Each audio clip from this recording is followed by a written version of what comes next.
ये एक office boy है पाकिस्तान के शहर मुल्तान से, जिसने एक आईफोन रखा हुआ है और वो नॉन पीटीए है। इसकी तरह तकरीबन 89% पाकिस्तानी नॉन पीटीए आईफोन चलाते हैं, जिसमें ना सिम चलती है, ना फ़ोन आता है, ना मैसेज आता है। तो इस तरह के आईफोन रखने का क्या फ़ायदा। लेकिन इससे पहले हम इस पे बात कर लेते हैं कि पाकिस्तान में तकरीबन 2024 में 3 लाख से ज़्यादा आईफोन बिके हैं और पाकिस्तान में कोई ऑफिशियल स्टोर भी नहीं है आईफोन का।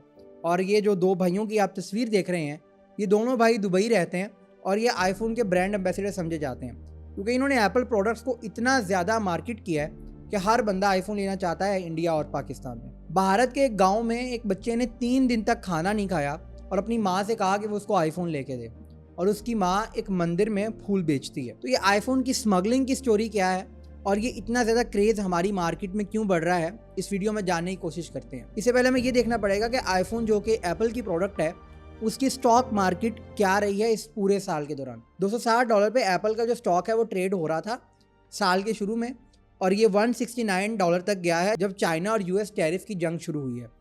तो ये $169 से अब 196 के राउंड अबाउट ट्रेड हो रहा है मार्केट में। लेकिन इससे ज़्यादा ये ज़रूरी है कि इसकी सेल्स कितनी रही हैं। अगर हम 2007 से 2025 तक देखें तो 1.5 बिलियन से ज़्यादा आईफोन बेचे हैं एप्पल ने। और 2015 से 2024 तक का जो डाटा आया है उसमें अगर हम देखें तो आईफोन की जो मार्केट है, ये जो इसकी सेल्स हैं वो स्टक हो गई हैं। इसकी वजह से जो एप्पल और आईफोन के सीईओ हैं कुछ परेशान हैं। लेकिन इनके सीईओ ने एक बात बोली है कि हम अब डेवलपिंग कंट्रीज़ को टारगेट करने जा रहे हैं क्योंकि वहाँ पर मार्केट पोटेंशियल ज़्यादा है। अब इससे इस बात को समझें कि यहाँ के लोग, इंडिया और पाकिस्तान के लोग, आईफोन को एक लग्जरी आइटम समझते हैं और इस वजह से इसकी पूजा तक करने को तैयार होते हैं। और हमारे यहाँ जब कोई प्रोडक्ट लग्जरी आइटम में चली जाती है तो हर इंसान उसे लेना चाहता है अपने स्टेटस को बेहतर करने के लिए, और स्टेटस हमेशा लग्जरी आइटम के साथ जुड़ा होता है। अब यहाँ पर जब प्रोडक्ट्स को इतना ज़्यादा ब्रांड किया जाएगा तो हर बंदा चाहेगा कि उसके पास आईफोन हो। लेकिन पाकिस्तान में एक अथॉरिटी है, पाकिस्तान टेलीकम्युनिकेशन अथॉरिटी, उसने आईफोन चलाना बहुत मुश्किल कर दिया पाकिस्तानियों के लिए। यानी 1,76,000 तक टैक्स लगाया गया है आईफोन अगर आपने कोई पीटीए करवाना है।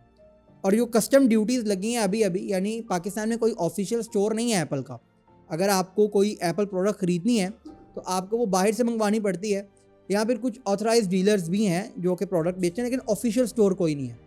तो लोग क्या करते हैं कि वो आईफोन को बाहर से मंगवाते हैं, यानी स्मगल करवाते हैं। अब इंडिया, दुबई और शारजा से आईफोन स्मगल होकर पाकिस्तान में आता है, और ये स्मगलिंग में बहुत से एक फ्लाइट क्रू मेंबर्स भी शामिल होते हैं। अभी ये जनवरी 2025 में तकरीबन 78 आईफोन्स पकड़े गए थे फ्लाइट क्रू मेंबर से, जो दुबई से मुल्तान आए थे।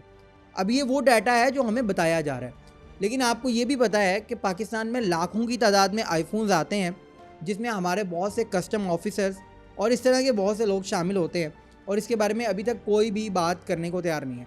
और हमारी गवर्नमेंट कितना बड़ा हिस्सा मिस कर रही है ये कस्टम ड्यूटी की मद में जो टैक्स लेती थी उससे। अभी अप्रैल 2025 में जो नया डाटा आया है उसके मुताबिक 4,25,000 तक टैक्स लगा है 16 प्रो मैक्स, यानी आईफोन 16 प्रो मैक्स पे। इतना ज़्यादा टैक्स लगने के बाद कौन आईफोन को ख़रीद पाएगा, ये समझ नहीं आ रही है। लेकिन अगर हम डाटा को देखें तो 3 लाख से ज़्यादा आईफोन बिके हैं 2024 में पाकिस्तान में, और 50 बिलियन रुपीज़ से ज़्यादा की मार्केट हो चुकी है आईफोन की पाकिस्तान में, और इसमें ज़्यादातर आईफोन्स वो हैं जो स्मगल्ड हैं। और जब ये आईफोन स्मगल होता है या इसकी कीमतें बढ़ती हैं, जब ये पीटीए टैक्स ज़्यादा होता है, तो जो अनऑथराइज्ड डीलर्स हैं उनको बहुत आसानी होती है। वो आईफोन को जेवी या दूसरे जो फैक्ट्री अनलॉक होते हैं, इस तरह के आईफोन को महंगा करके लोगों को बेचते हैं। अब लोग आईफोन को इसलिए नहीं लेते कि वो इससे कॉल करें या एसएमएस या इससे सिम यूज़ करें, बल्कि लोग आईफोन को इसलिए लेते हैं कि उनका एक स्टेटस बरकरार रहे अपनी मार्केट में। लोग उनको उनके आईफोन की वजह से जज करें कि ये बहुत अमीर आदमी है, इसके पास आईफोन है। अभी कुछ लोग क्या करते हैं कि वो आईफोन को गिफ्ट्स के नाम पे भी ले आते हैं पाकिस्तान में। यानी कि कुछ आपका जो पर्सनल बैगेज होता है उसमें आपके पास 1 या 2 फ़ोन रखने की इजाज़त होती है।